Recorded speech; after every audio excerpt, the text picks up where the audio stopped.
The Irrational Confidence Podcast. The Notre Dame Fighting Irish are traveling down to Kyle Field, which apparently is rated the number one most difficult to play. I disagree, but alas, it's not time for here nor there. Texas A&M 3-point favorite in this game. Irish, man, they're reeling. Lost their starting left, the guy who is going to have to replace you, Joe Alt. Lost him for the year, it looks like. It's going to be interesting. They bring in Riley Leonard to run that offense. They got Love, the running back, coming back. They got some really talented players on this Notre Dame team. Can they protect Leonard? That's my question. I mean, this defense is loaded. Morrison at corner, Watt, Howard Cross, Hisner at linebacker. Like there's some legit talent on this defense. Offensively, Riley Leonard, I think he's a much better quarterback than what they had last year through the transfer portal in the ACC. Receiver talent, I think they've gotten a little bit better there. But the offensive line, for the first time, you mentioned Joe Alt getting drafted. Obviously, Fisher got drafted, as well. Then his replacement comes in, tears ACL out, I believe, toward the ACL.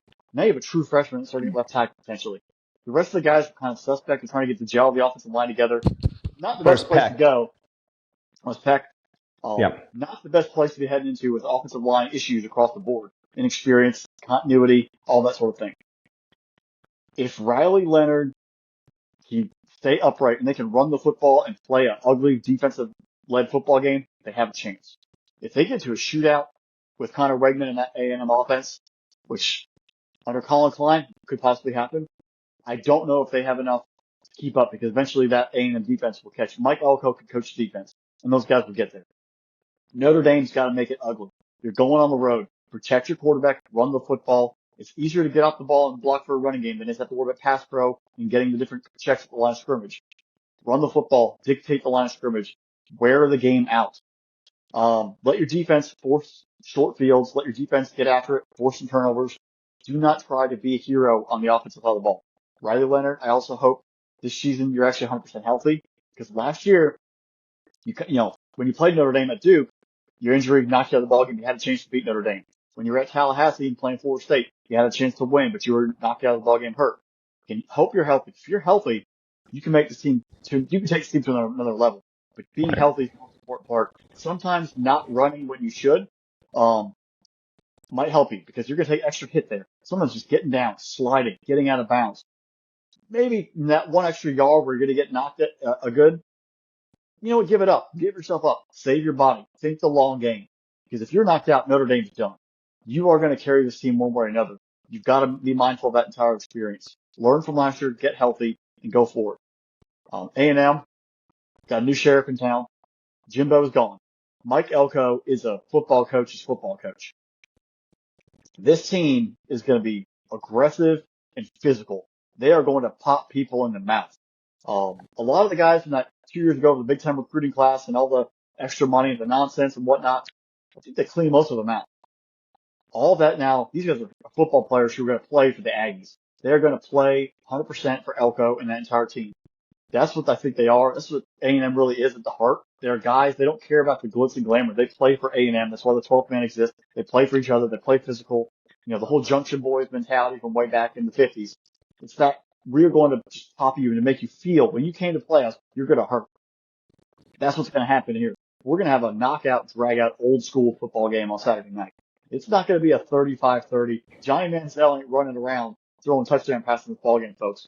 This is going to be a 17-10, 13-10 ball game. Late second half points, early first half might be very slow and lethargic, but defense are going to figure it out. They're going to own the game from the beginning, and eventually someone's going to wear someone down. I think Notre Dame has just enough to find a way to get it done. I think Riley Leonard, kind of Wegman's a good quarterback. I think Riley Leonard's been through the battles. He wants his redemption tour. That defense will shorten the field just enough for them. Notre Dame will win 17-13 on a late drive by Riley Leonard and the Irish to pull away and get it done. They've learned through their experiences. They've played Ohio State the past few years very tough. They are going to learn from those two experiences. Coach Freeman's going to learn from those experiences, and that's going to help them get the win in this ball game on Saturday. It will be a great testament. A&M will show up, and you'll see the progress they've made there under Elko. in a very, very short time. But Coach Freeman and the Irish will go down there and escape with a W. Fresh, I am truly excited to watch this Notre Dame secondary give Connor Wegman fits all day. And I think that they easily can do that. Now, I am interested to see how Ja'Day Walker does in this offense. He was a transfer from Grand Valley State, from Cleveland, Ohio. Kid out of Shaker Heights there, my neck of the woods where I grew up, a little bit west of that though. But I think that this Mike Elko's got a little bit different of talent than what he had at Duke. And he's staring across from the kid who's going to know Riley Leonard, what he's able to do, what he's not able to do better than Mike Elko. And I think that's going to be a really big factor of this game. How healthy is this kid? Coming back from all those injuries from last year. And you're right, this kid, he needs to be able to, if he's taken off using his legs, he's got to get down, get out of bounds instead of taking those hits. It also is going to be, can Jeremiah Love be able to run the football against this A&M defense? That is where they were an elite level team last year, was in their rush defense there. If Love is able to get 4 yards of carry in this game, and again, doesn't have to break off a bunch of big runs, but if he's able to control the line of scrimmage, stay ahead of the sticks, let's use all sorts of cliches here, then I think that A&M could have some struggles, because when Leonard drops back to pass, I think that they're going to have a lot more challenges than what they've had in years past. I'm going to say this one. The kid who is going to announce himself in this football game is Jaden Greathouse, sophomore wide receiver for them. I like this kid. He had 5 touchdowns last year. He's a sophomore. He's kind of like a stud wide receiver that's kind of come into it. He got his legs under him as a freshman. This is going to be the year that he makes the jump. He's going to wind up being Riley Leonard's one of his favorite targets in this game.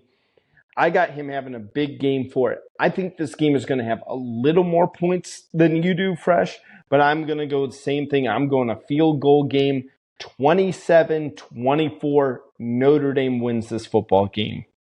Nice. I mean, I think we're going to have a fun ball game here. It's going to be a great full entertainment for all of us to watch.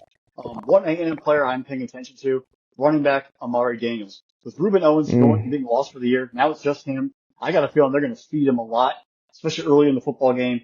He might get 150 yards, but it'll be like 25, 30 carries. They'll just keep churning him. But as the season goes on, Daniels could be a really, really big time player in the SEC race. Yeah. Don't they still have the Moss kid too? Le'Veon Moss? I think he's on the roster as well, yes. Yeah. So, yeah, with both of them there as well. Fresh, this is going to be a great way to cap off the weekend there, especially on Saturday night. I think this is going to be just a fun football game to do. And when we have our recap show, we're going to be locked in for this as well.